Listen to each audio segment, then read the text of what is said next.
We're waiting for a few more people, but why don't we get started if we can? Can everybody hear me? Just thumbs up if you can. Yeah, okay, good. So Jerry Chapman has agreed to visit with us. I don't know, Jerry, if you want to stay for the whole meeting or not, but you're certainly welcome. And I'll put you on the list for the Google Drive that we have so that you can listen in and read all the messages in there. And if you want to join us every week, that would be great. But I'll leave that up to you, okay? Let's see, okay.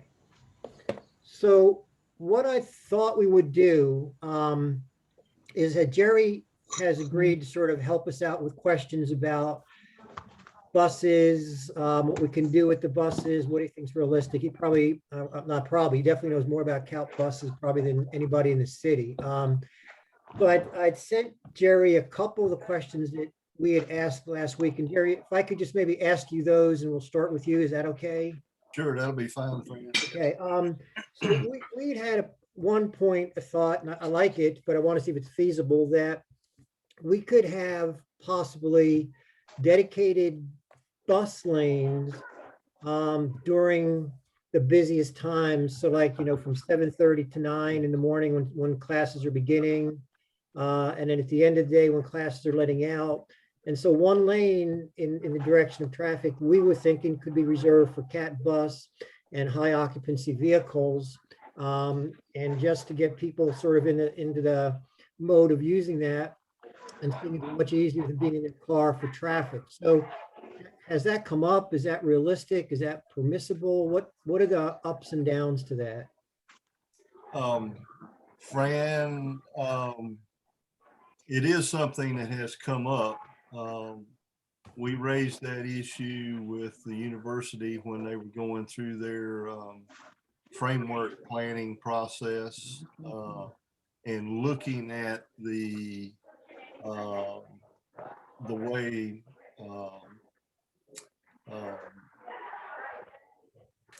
Walter Cox Boulevard would be configured.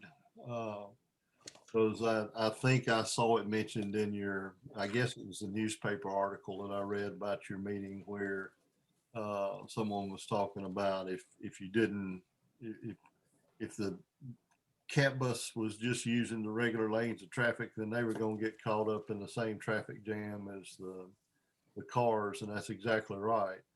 And we were looking for a way to get an advantage to CAT bus so that the students would see a clear advantage and have a preference to ride.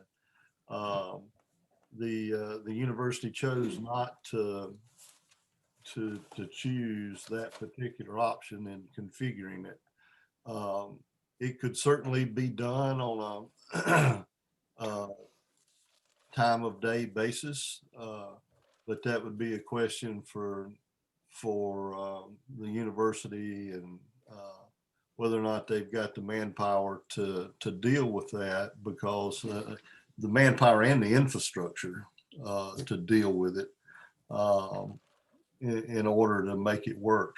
I don't know if y'all remember or not, back when Charlotte built their first Coliseum outside of the downtown area. I've forgotten the name of the road now, but it was a 5-lane road.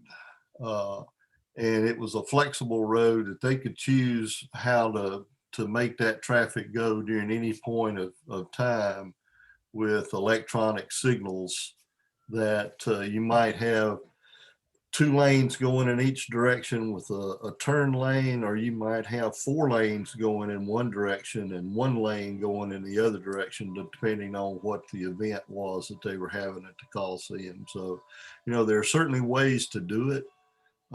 It's just a little difficult in getting the infrastructure set up to do it. Okay. So the university's concern was they just didn't have the people to do that, or they didn't like the idea, or what was their issue? It was the limited, I mean, there's limited right of way. The size of the road, you know, they've got a profile for that road that's 2 lanes on each side with a tree-lined median down the middle. And certainly from an aesthetic standpoint, they didn't want to give up those trees to create an additional lane of traffic. So, you know, it just, we just never got any traction with the idea at all. Okay. So would they, and so the city could do it up to where the university begins. And I guess we weren't thinking in terms of a new lane as much as shifting lane closures. So one lane would be closed during those peak times. Right. Unless you've got an HOV lane that goes into campus, you're not gonna solve anything, because when you look realistically at the situation in Clemson, you've got one destination, and that's the university. So, you know, people are either going to the university or they're going home from the university. So, in order for it to be successful, you've got to have that HOV lane that goes all the way to the center of campus there. Yeah. Okay. So again, it comes back to the university partnering and willing to do this. True. But I've had this conversation with many of the university folks over the previous 5 or 6 years. The traffic problem in Clemson is solvable if we could get the university to make two decisions, and they're difficult decisions, which is why they have not made them, why they're reluctant to make them. But if you took away the cars from freshman students, you make an impact on parking on campus. But the bigger one is if it restricted the ability for commuter passes being given to students that live within a fixed radius of campus. For example, my original idea was 2 miles. If you could get them to make the decision at all for any distance, it would help. But certainly if commuter passes were not issued to students that live within 2 miles of campus, then on Highway 93. Now you haven't done anything really for Tiger Boulevard. That's a whole different animal, and quite frankly, there's no fast, quick, or expedient solution to Tiger Boulevard. But you could solve the problem of traffic on 133 coming into town. You could solve it on 93 around town, etc., because it'd be less commuter traffic. Of course, this past year, you haven't seen any traffic anyway because of all the virtual classes. The commuter lots have been basically empty. So yeah, that's good. That's good. Excellent. Fact. Second question, and I don't know if you looked into this, but the thought came up that for large student developments, housing developments, to charge them a fee, a transportation fee, essentially to support the CAT bus system. Is that feasible? I'm sure you probably have looked into that. Is that legal? Is it doable? As things sit right now, no, it is not feasible because it's not legal. All fees and taxes that a city imposes have to be approved and authorized by the state. Because we wanted to do that. We tried to get a bed tax implemented, where there would be, I think if I remember correctly, it was $100 per year per bed for rentals. And that would be used specifically for public transportation. And the only way you can do that is to get that authorized by the state. and the local state delegation was not willing to move it forward at all, period. Okay. Do you think they might be willing now with the changes we've had, or not so much? I don't know. I mean, you certainly have a new state legislator. Unfortunately, he's at the bottom of the seniority totem pole. Because what you have to do, you've got to get concurrence from everybody else in the state that Clemson is unique enough that this new tax is appropriate. And there's a lot of people in the state legislature that don't like municipalities at all. That's why there's been so much of an issue about the business tax over the last 5 years or so. So it's a matter of whether or not your local delegation has enough enough money in the bank, so to speak, enough influence, enough pull to be able to convince the rest of the state legislators that this is a uniquely Clemson idea, and it would be okay, because immediately all the other universities are going to want to do the same thing, or the municipalities that house those universities are going to want to do the same thing, and that's not something that state legislators usually like. Are there any workarounds for that? Like, could you have them pay a fee if they want a bus stop located on their property, or are there other ways to do that? It's not an impact fee.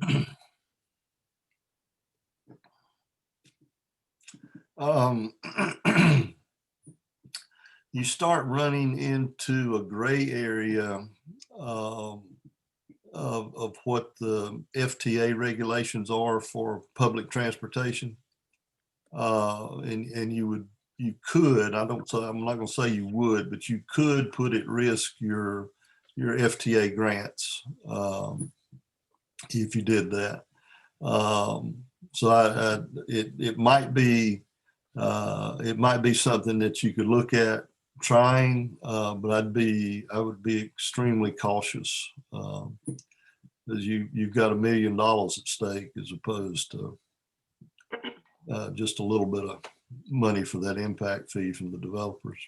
Yeah, okay. And last question for me, and then I'll open it up to others. There's been some discussion also of transportation nodes, kind of hubs where buses would leave from, maybe other kind of transit would be available.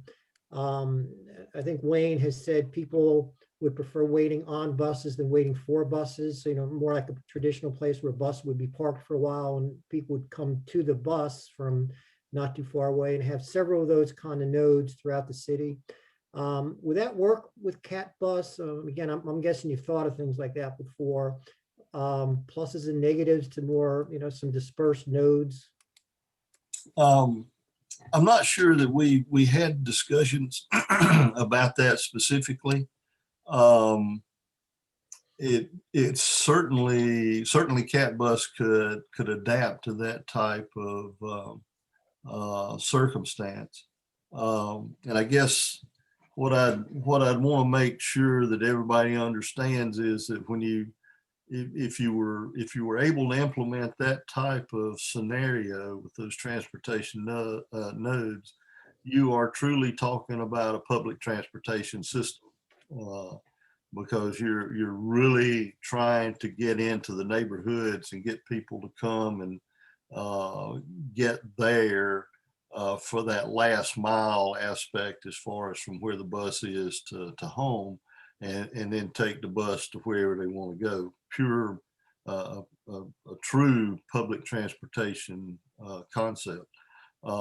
Cat Bus is not a pure public transportation concept. It is funded as and operates as a student shuttle, because that's what Clemson University funds it to. Okay. And they have made absolutely perfectly clear that they are unwilling to fund it beyond that. And that's because the fees they get from their students is a transportation fee for the students, and they've done their homework. They've done things the way it needs to be done. They had concurrence with the local delegation that is the sole purpose for those funds. So, you cannot really expect the university to fund public transportation. That's why it was always my contention while I was on council that the city needed to fund, and I should clarify that a little bit. The city needed to contribute to the local match funds, an amount up to, and I always went with 3 mills of property tax, which at this point gets you on up to about $300,000 a year, which would be enough to, assuming that you got the federal FTA grants to match it, that would be enough to operate another bus route. You still got the issues of having to get the purchases of the buses themselves, but that when we tried to implement the gold route, we were able to do that at about $675,000 or so for the year. Okay, thanks. Brad? And I would also mention, Fran, that the transportation nodes, that's going to be more of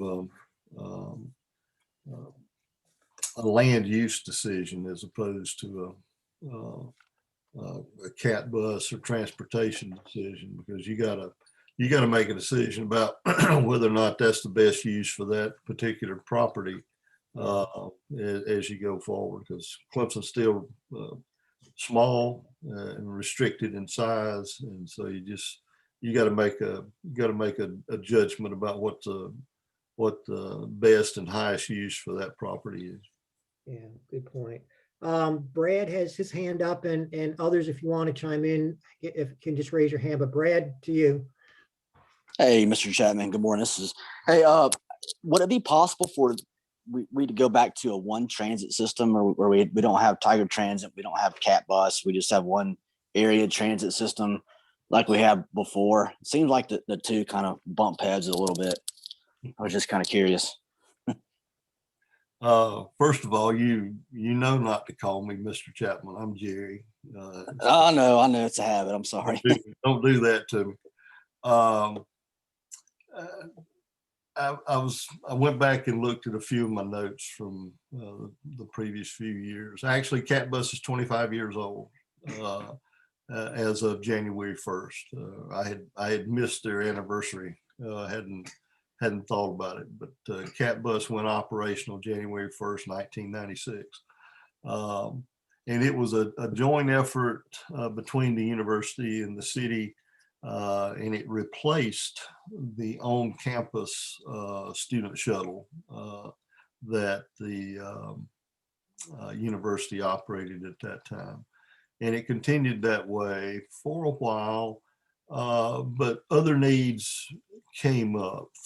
From a security standpoint, I'm sure you've all seen the little blue lights across campus where a student, if they have a concern about their safety, they can go there and push a button, and they get connected with the police department, and they'll get a personal transit ride sent out to them to carry them to their dorm. Cat Bus cannot do that. That is outside the scope of Cat Bus to be able to provide, and that's from the FTA regulation. So initially, Tiger Transit was set up to provide that concierge type service. as it evolved, they became. I'm giving y'all some dirty laundry stuff here, so please understand it in that regard. But these are old issues that we've hashed through, and we've resolved most of those old issues. But as it continued, Jerry, let me know for 1 second. So just so everybody knows, we are being recorded and then this is posted. okay, that's fine. Okay. I'm Okay. I'm not sharing anything personal or Okay. anything like that. We're good. But there were periods of time where Tiger Transit felt they could operate the certain routes more efficiently than Cat Bus could, and so they began to offer some of those routes and provide some of those routes themselves. And it kind of came to a climax when the CUI car route was implemented. And I guess this was probably back in 2015 time frame. And they actually awarded that route to the Greenville Transit Authority to operate. The consequence of that decision was that Cat Bus lost about $110,000 annually of FTA grant funds because of how those funds are allocated based on passengers and miles, and it took money away from Cat Bus. All of that led to a lot of discussions about how best to operate the system. And we ended up going to a bid for the on-campus routes. That bid,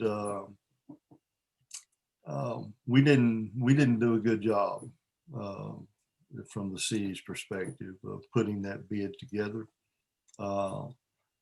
In one respect. In another respect, we did exactly what the citizens would have wanted us to do, and that is it was a zero risk bid for the city. In other words, there was no way under the bid that we submitted that the city was going to be liable for any future dollars. And we were outbid by the private company First Transit. So they took on the on-campus routes. Now, there was still a lot of friction during this particular period of time. And we finally worked through all that about 2 years ago. But First Transit got that bid for the on-campus routes, and it was a 7-year contract. And so I'm thinking this must be the end of year 3. It's at least the end of year 3 of that contract. So Brad, to finally get back to answering your question, when that contract comes back up for bid, it was always my intention and my expectation that Cat Bus would win that next round. And at that point in time, would be consolidated into one provider in as much as possible. Like I said, there are certain things Cat Bus cannot do because of the FTA rules, such as the concierge service. But as far as student shuttle, public transportation concepts, it would be one. But we got to do that through that bid process when it comes back up. Okay, thanks, Jerry.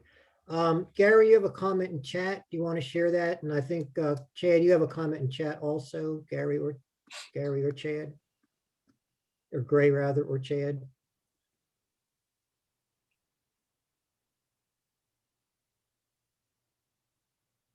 Yeah, I can talk a little bit, but I don't think you guys are going to hear me that well. My connection's pretty bad. Can y'all hear me? You're breaking up, but I can hear you. My connection is just too bad. I was just talking about, I think I talked to Wayne a little bit in the past about zoning regulations and how, as it currently stands, there's no way for the city to force new developments to be like transit oriented. But that could change if the zoning laws change. I'm not totally clear. Dr. Sarasua, are you able to speak to that? That's not exactly true from what I understand. Again, you can have things can be zoned in the city. They can be rezoned, but it have to be approved by the planning commission. And then, of course, there's the planned developments that can have different guidelines, setbacks, things like that, that are different from things that are zoned like residential, et cetera. But in terms of forcing transit-oriented developments, again, to get something approved, the planning commission, if it's a planned development, the planning commission can, try to encourage the developer to do that. Okay. Wayne and Gary here also was part of the rationale behind the reduced parking requirements for these large developments. That was an incentive for the developer to invest more in transportation because there were costs associated to the developer for not having to provide 100% parking, which would save him or her money that would be shared essentially with the city. And those funds were going to be dedicated to public transportation of some means, whether it was cat bus, whether it was bike lanes, whether it was any number of things. Those monies would be used in some way for public transportation. Right, I think I'm familiar with that, Jerry. That was for downtown developments. Is that correct? Some of those downtown housing developments. It was available for any I see. large development, but yeah, it was primarily focused on the ones that we were being inundated with at that time, which was downtown. Chad? Yeah, I had a comment. It was earlier when Jerry was talking about the two decisions that the university can make, to encourage or disincentivize people from taking their car. And I was just making a comment that some of the conversations I've had in the past, and this brings the onus back to the city as well, because it's easy to point the finger at the university, that some of that problem with doing that, if today that they made a policy that it had huge disincentives for students to park on campus, the problem is with the infrastructure to get to campus is still on us, and it's not very good. And so I keep going back to the city's investment and alternative transportation has to come. And I think that commitment has to come. I'll just be blunt that the commitment has not been there, particularly from biking and walking to campus. We have a very poor commuting system to get people from campus on bike and walking. And then I think that one of the main messages I took from the ClemsonNext plan, which we're here to, this is implementation plan for that, was that CAT bus is underfunded by at least half compared to comparable cities. You look at Blacksburg, Virginia, you look at West Virginia, Morgantown, those systems, when they analyze them and also judge them qualitatively, we were not at their level of service. In large part because because of funding is what their opinion was. I'm not saying that's right or wrong. There might be differences of opinion, but those are the numbers that we were underfunded. The city was not funding as much of the CAT bus, and the university was not funding as much. So those are pretty objective numbers that we can take both to city decision makers and the university to say, if we want to have a better bus system, and if we want to have a better alternative transportation system, we're gonna have to invest, which is the two recommendations in the ClemsonNext plan, were We need to invest more in transit. We need to invest more in alternative transportation. So those are I think we need to keep the emphasis on the city investing as well if we want to ask the university to invest more. Absolutely, Chad, you're correct. Although I would add one other comment to your comparative costs and quality measures. Depending on how you look at that, one study that was done in 2014 showed that CAT bus was the most efficient bus system amongst any college or university town in the nation. So while you could see underfunding as a part of that, the efficiency of the operation also plays into it as well. I think we're doing a good job, this is my opinion, being a steward of the money that CAT bus is given. They seem to be doing a great job, my opinion. I think the big complaint I always hear anecdotally from students and from around town is that there's not enough routes. I mean, we got to get down to that 15-minute level. I know we tried it with the gold route, but somehow, some way, people are still saying it's not as usable as other systems. And I think that was the comparative study, was that some of these other comparative systems had more usable routes than we did. It's difficult. I mean, it's the red route, which really is the only route that exists today. It is a 15-minute route. I mean, that the bus comes by every stop every 15 minutes unless there's traffic issues or some other problem that comes up. The issue is that we don't get the ridership. Now I'm gonna share my personal thoughts here for a second, because and it's not a popular opinion, and I understand that.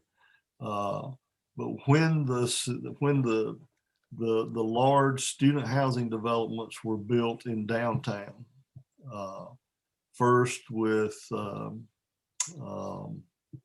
Campus View, and then the ones that followed at 114 Earl and U Center, and then you mixed in with that the Douthit Hills projects for the university.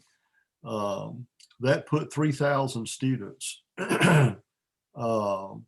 in immediate walking distance from campus.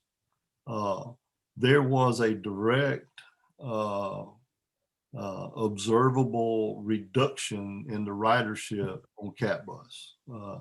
There was a direct and noticeable observation of less traffic on Highway 93, because I went looking for the traffic on Highway 93 after those projects went live, and it was not there.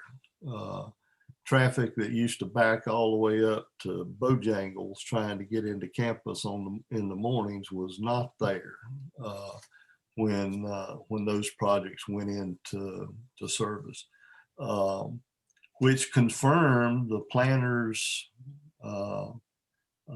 claims all along that if you built student housing close to campus, it would pull traffic out of the equation. And it did. And quite frankly, ridership has never recovered from those developments going into service. Now, before COVID hit, I was very encouraged about the ridership, because the ridership was getting stronger, and it was looking really good. But then COVID hit, and obviously everything was stripped away from it at that point in time. Gary, I don't want to disagree with you. I just my comment is those developments on 93 are still there. You know, the reserve, et cetera. And unless there was a shift from students in those locations to non-students that go to campus, there should not have been any sort of change in traffic patterns on 93, because again, one of the things is I know the student population has increased considerably at Clemson. We're talking used to be 16,000-ish, and now it's about 24-ish. And so I totally understand the downtown developments. But again, unless these things are unoccupied, and my understanding is that along 93 they are occupied, then it would have to be a shift in who lives there and where they're going to really reduce traffic on 93. But you can go to the DOT statistics and you can see the traffic counts. The traffic counts went down. Yeah, I'll need to take a look at that myself. It's there because I'm with you on that, Jerry. And you look at the statistics from CAT bus ridership at the same bus stops, and the ridership went away. I'm with you on that one too. Whether I guess vacancies or different people living in them, I don't know. But I do know that two developments actually in Central, right across the municipal border, they converted from student housing to non-student housing. Right. And that'll definitely do it.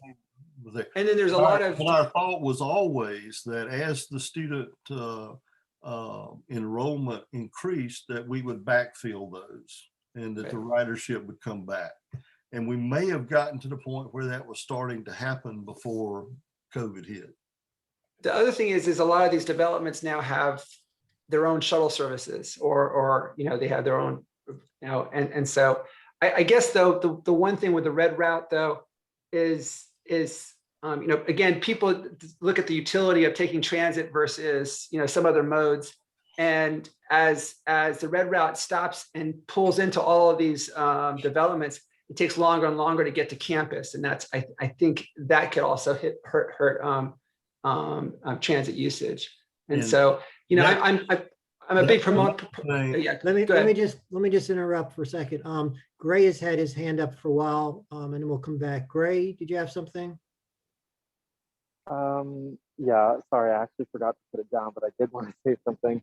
Yeah, the red route, its utility, I think, is decreasing as more developments. Whoops, I think we lost Gray.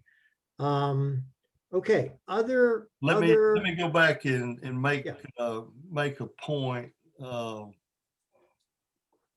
And I may have forgotten what that point was.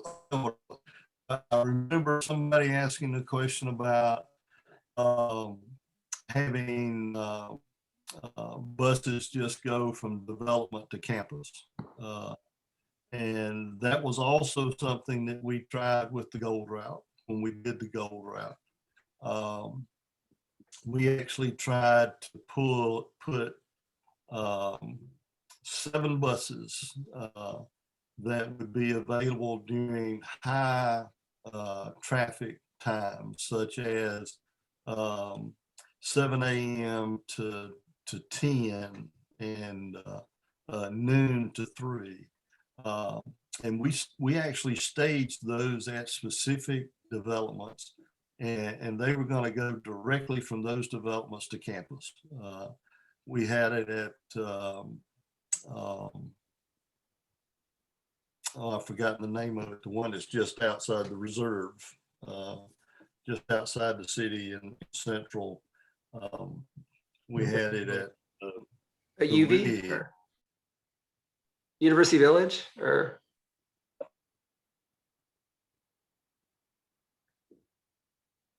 oops, I think Jerry's frozen here.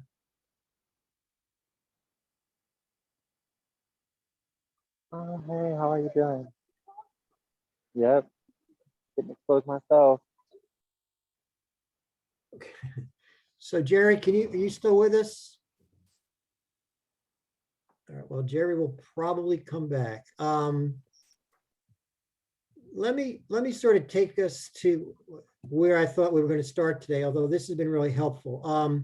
And that is looking at the remaining issues and whether or not we agree with them as priorities. And if Jerry comes back, we'll get back to transportation, I think. But the intent really was to sort of look at the remaining things and just getting a sense of our approval or disapproval.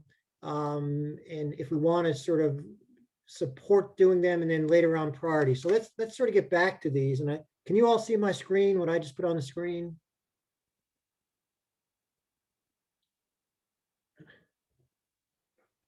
Can anyone see that? Yes? Yes. Yes. Okay, thanks, Greg.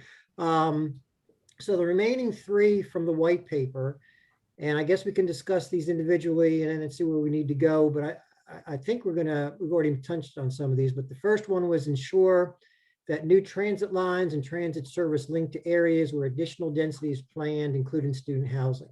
So this is a little bit about what we're talking about today, but these are the white, just to remind you, these are the white paper recommendations related to traffic and transportation. So we covered the first two last week, and this is the next one. I just want to see if we support this as a priority as a group, or we have some ways to edit it or modify it. But basically, if I read this correctly, they're recommending that there be more links to catalyst areas maybe, or other places where they will be planning to have more student density. Any comments, concerns, or issues with that? Shannon? Could we define transit lines and transit service link to be more than car related? Could we expand that definition to include integrating their sidewalks and bikeways with the city's sidewalks and bikeways? Or can we just define if we're talking transit, are we just talking cat bus? Or are we also talking alternative? Well, I guess cat bus is alternative transit, but are we also talking pedestrian and bike transit? Now I'm guessing Chad may know better because since he was on the committee, my guess would be they were thinking bus, but Chad, do you remember this conversation? You mean from the housing standpoint, making sure? Yeah, what they meant by transit lines and transit service, was it bus essentially, or? Yeah, I think transit and transit both mean bus, cat bus in this standpoint. So I think there's a different line talking about the biking and pedestrian. Okay. So Shannon, are you suggesting we expand that? We can send forward anything we want, so we don't have to accept this as is. If there's a similar line that we support that says, I don't know the best way to organize it. If there's another similar recommendation that is ensure that new pedestrian and cycling facilities are linked to areas where additional density is planned, we could do it that way, or we could expand this definition either way. So if you drop down to number 2, and those 3 things under number 2 are sort of themes that emerge from our conversations. The first one, continue to add and improve bike and pedestrian pathways. Does that capture your thoughts, or do we need to expand on that? That's my only concern, is if the first one we're considering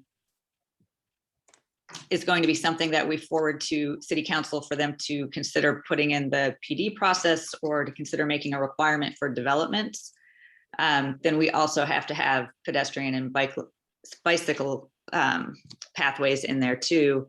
Otherwise, these other ones don't necessarily capture the same idea, I don't think.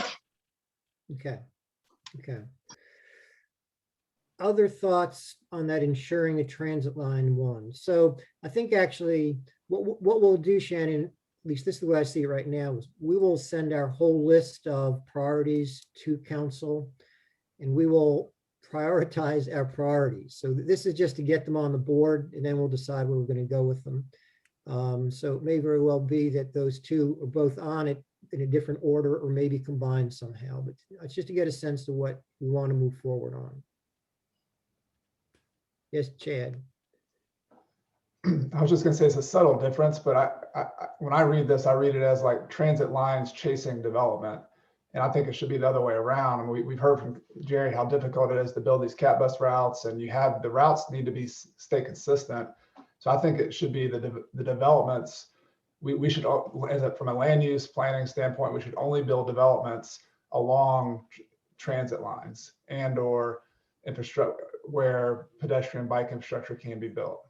For example, downtown, there was already sidewalks there, so that might fit that definition. If it's, this might be where you look at Dockside and say, Dockside was not along a transit line. It was not along an easily bikeable, walkable place. Therefore, density was not appropriate there. Like, I think that's where we can look at examples of where things have maybe gone a little awry in the past, and we can say this would have fixed that. If we would have said this development can't happen because density needs to be along a transit line or along an easily walkable, bikeable location. Okay, so basically, it started by saying that ensure that new developments can be located or are located on transit lines and transit service links. Yes, I would go, this is beyond that, this is additional. I would say incentivize developments. And now that's a little argumentative. There's the different opinions on that, but I think it's going to happen somewhere. I think we ought to have it along those routes, and we ought to incentivize that. And there are incentives. For example, the parking reduction plan we talked about earlier is one incentive that we might see, take effect after the moratorium as well. Okay, well, all right. Let me play around with that wording a little bit, and I'll get that out to you in sort of my meeting notes, and we'll see where we are. All right, the second one on that list is the fund the implementation of the downtown corridor plan and the Green Crescent Trail. My only concern with this, and I don't know if you all agree or not, is I would prefer not to have those two yoked to each other. In other words, I think the downtown corridor plan and the Green Crescent Trail are not the same thing. And it'd be possible, I think, to support one at a higher priority than the other, but this really puts them together. And Chad, again, you might want to reflect back on why this was done this way, if you remember. I think part of this is a just manifestation of how we have so many different plans, and they're not really that. I think they should be better coordinated. The downtown corridor plan, it includes a lot of pedestrian and bicycle infrastructure, which is also in the Green Crescent plan. So there's a huge, what do you call this, Venn diagrams? There's a huge crossover point between the downtown corridor plan and the Green Crescent plan, because the Green Crescent plan goes through downtown. I think the downtown corridor plan has some additional beautification, some sidewalk widenings. I think there's some additional things that go into that, but I don't know. Like, I do see those. I think the reason they were put together was both of those have to do with commuting to campus, making it easier to walk and bike around town, but it could stand to be more specific, probably. I could see that, but generally you're okay with them linked then? I have a concern with them being linked, because I think sometimes, how come the downtown corridor plan hasn't been implemented yet? And I've always heard people push back and say, well, we need a parking deck downtown first. And like, I would like to see downtown corridor plan kind of teased apart into maybe phases, and so that at least something could get implemented. I mean, you could do a road diet tomorrow if you wanted to, and change the lane configuration on College Avenue. But that hasn't been done because all the rest of the plan, there's some issues getting the rest of the plan implemented, taking away parking, for example, and doing some other things. So I would love to see a phased approach there and just do something to help with that. Okay, Lisa, and then Brad. Thanks. So this is actually in regards to the transit lines one. I tried to raise my hand, but I don't think you saw me. Okay. I agree with what Chad said, but I also think we need to bear in mind that at least my impression of the ClemsonNext plan was, from a land use perspective, there was going to be areas targeted for additional density, like catalyst areas. And if that's the case, and transit doesn't currently serve those areas, then I think that we do need to ensure that transit and ped bike infrastructure are, linking those areas to where students or whoever's living there, need to get to. So I guess I see it as going both ways, that we incentivize higher density development along transit lines, as long as that aligns with what the land use recommendations are for the ClemsonNext plan, or whatever's adopted through this process. Okay. Thank you. Brad? Yeah, going back to the downtown corridor plan, I recall back in 2018, I think it's late 2018, that had some issues that I brought up to Todd and then to Rick Cotton, that we needed that. I like to see more angled parking for the downtown corridor plan because you add more parking spaces versus parallel. And if you want to piggyback off of something that works, downtown Greenville is a great example of what a corridor plan kind of looks like with transportation and whatnot. And so that was a great topic, but it never really did get off the ground, so to speak. And then I think the projected cost to implement the entire downtown corridor plan was around $7 million. And then obviously, that was right when the city was spending what, 17 million or 20 plus million on the wastewater treatment expansion. So the downtown corridor plan got kind of put on top shelf.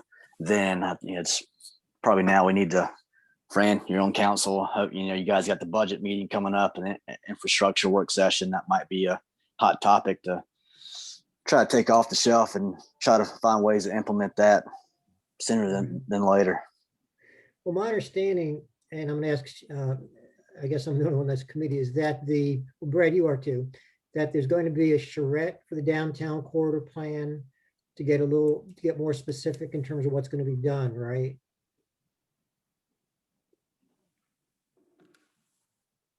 Yes. Okay. I guess that makes sense then with the uptown charrette. Is that what you're referring to? Yeah. Okay. Is that not going to do downtown and uptown? Well, just the uptown, which is at Strode Circle north up to 123. Okay. All right. So Gray.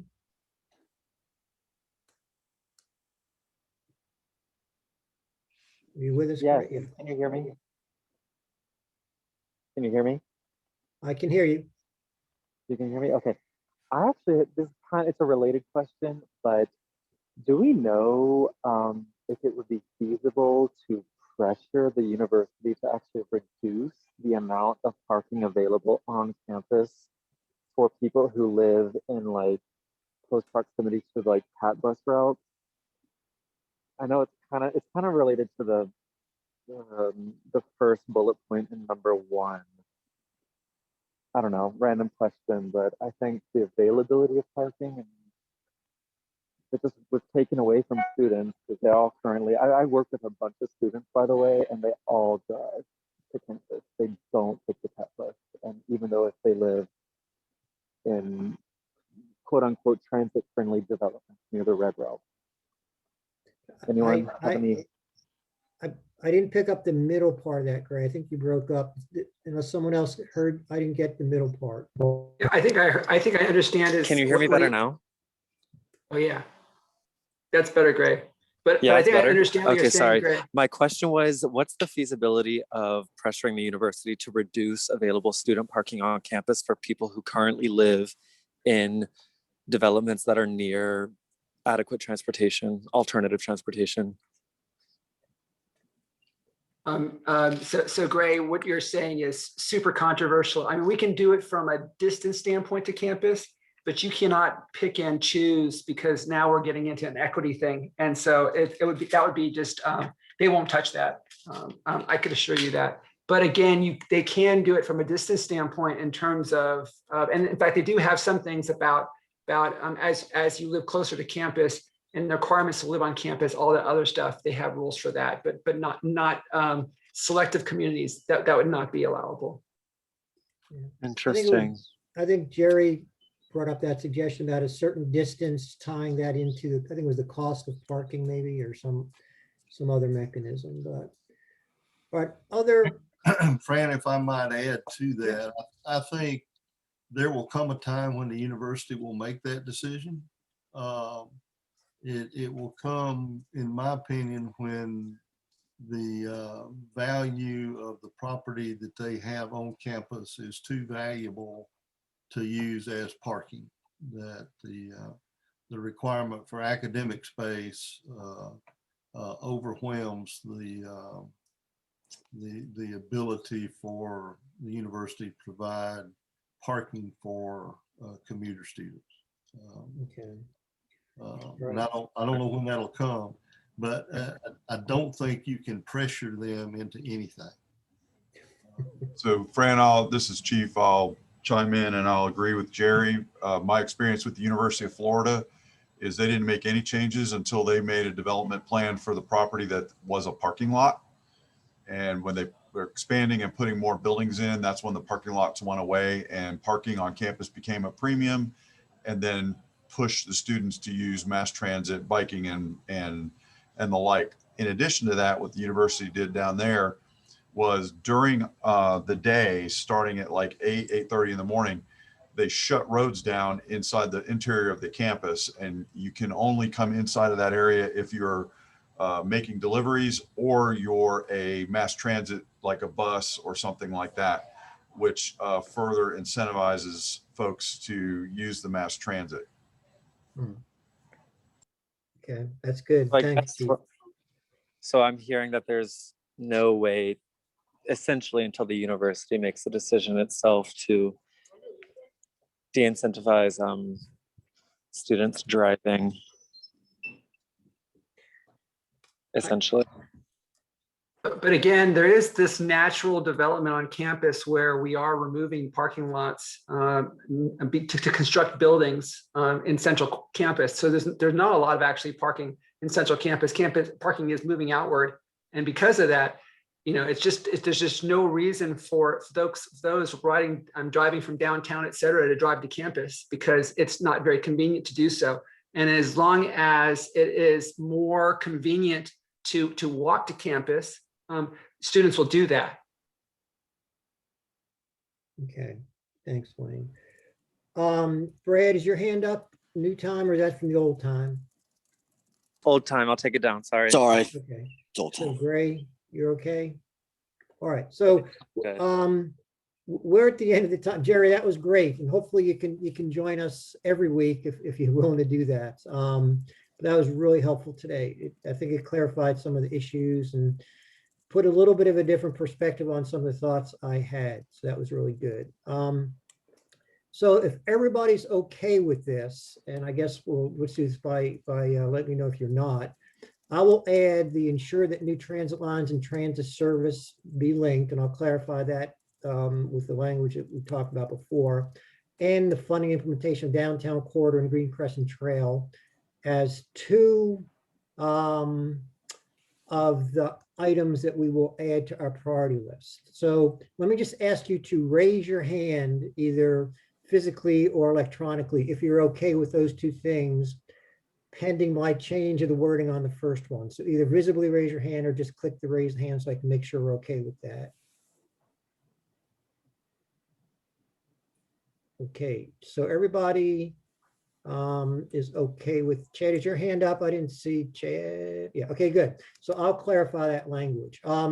Next week, then we'll pick up on item 3 and the other ones, which are sort of my summary of things that I think we said.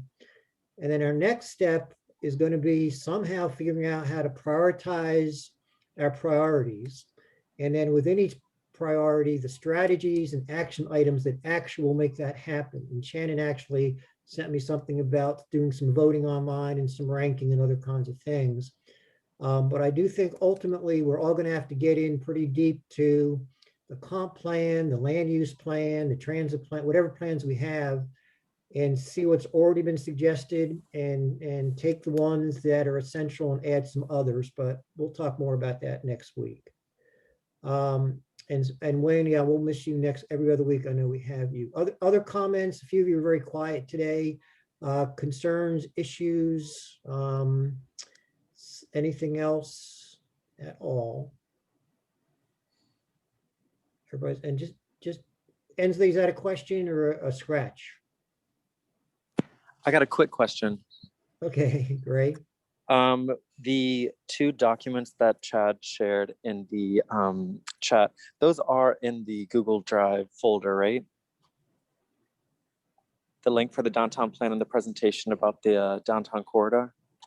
I actually got those from the Green Crescent Trail Google Drive because I've always had a hard time finding them on Clemson's site. So you're welcome to put those in this Google Drive for this group. Hello. Nice, because as soon as we leave the this conversation, I think messages will disappear. Fran, could you, because I'm on my phone right now, Fran, would it be possible for you to click on those links and add them to the Google Drive? Yep. So those links are in the chat, Chad, is that what they are? They are. Yeah, I'll do that. That's a good suggestion. I'll do that, Gray. Okay, thanks so much. Okay, Ensley, did you have a question?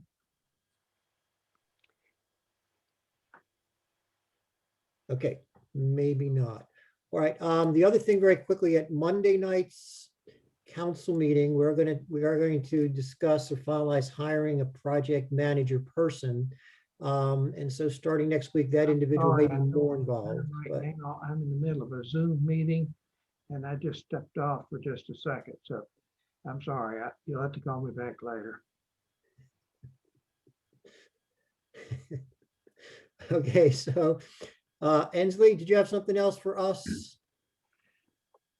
No, I received an important call and somehow you thought that I had something important to say. Okay, that's fine. All right. So if nothing else, we will meet again next Friday. And Jerry, please feel free to join us. And Chief, it's great having you on here also. I think even though we're not sort of making action items, I think we're eliminating some action items and maybe understanding others better. So that's a great contribution from both of you. Hearing nothing else, I will see you all next Friday at 9, if not sooner. Okay, thank you. Thank you, everybody. Thanks, y'all. Bye. See ya.